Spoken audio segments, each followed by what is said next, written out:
In today's video, I'm going to teach you how to create a newsletter in your Wix website. We'll go through the full process in two parts. First, you will add a subscribe form to your site, so visitors can join your mailing list. Then, you'll create and send a newsletter from your Wix dashboard using those collected contacts. To begin, open your website in the Wix editor. Once you are inside the editor, go to the left side menu and click Add Elements. From there, look for the interactive section, then choose Pop-up. In that area, select a subscribe form template and drag it onto your page. After the form is added, take a moment to customize it so it fits the look and feel of your brand. You can adjust the form fields, the design, and the overall style so it feels consistent with the rest of your website. This is important because a clean professional form can help encourage more visitors to subscribe.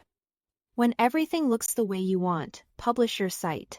Once the form is live, any email submitted through it will automatically sync to your Wix contacts list, which makes the next part much easier. Now that your subscribe form is set up, head over to your Wix site dashboard to create your newsletter. In the dashboard, hover over Marketing in the left menu, and then click Email Marketing. This is where you'll manage and send your campaigns. Under the Create section, choose Create Campaign. You can either pick a professionally designed newsletter template or start with a blank canvas if you want more control over the layout. Then select Use Email Builder. Inside the builder, use the drag and drop editor to add your content, such as text, images, and buttons. This part is all about creating an email that is clear, visually appealing, and easy for your subscribers to read.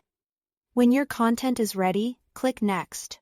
At this stage, check the Subscribers section under Select Target Groups.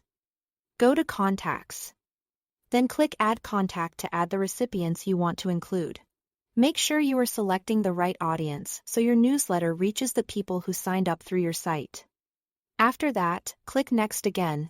Before sending your campaign, it's a good idea to send a test email. This lets you review the formatting, links, and overall appearance before it goes out to your subscribers. Once you are happy with everything, choose Send Now if you want it delivered immediately or schedule it for later if you want to send it at a specific time. And that's it. Thanks for watching.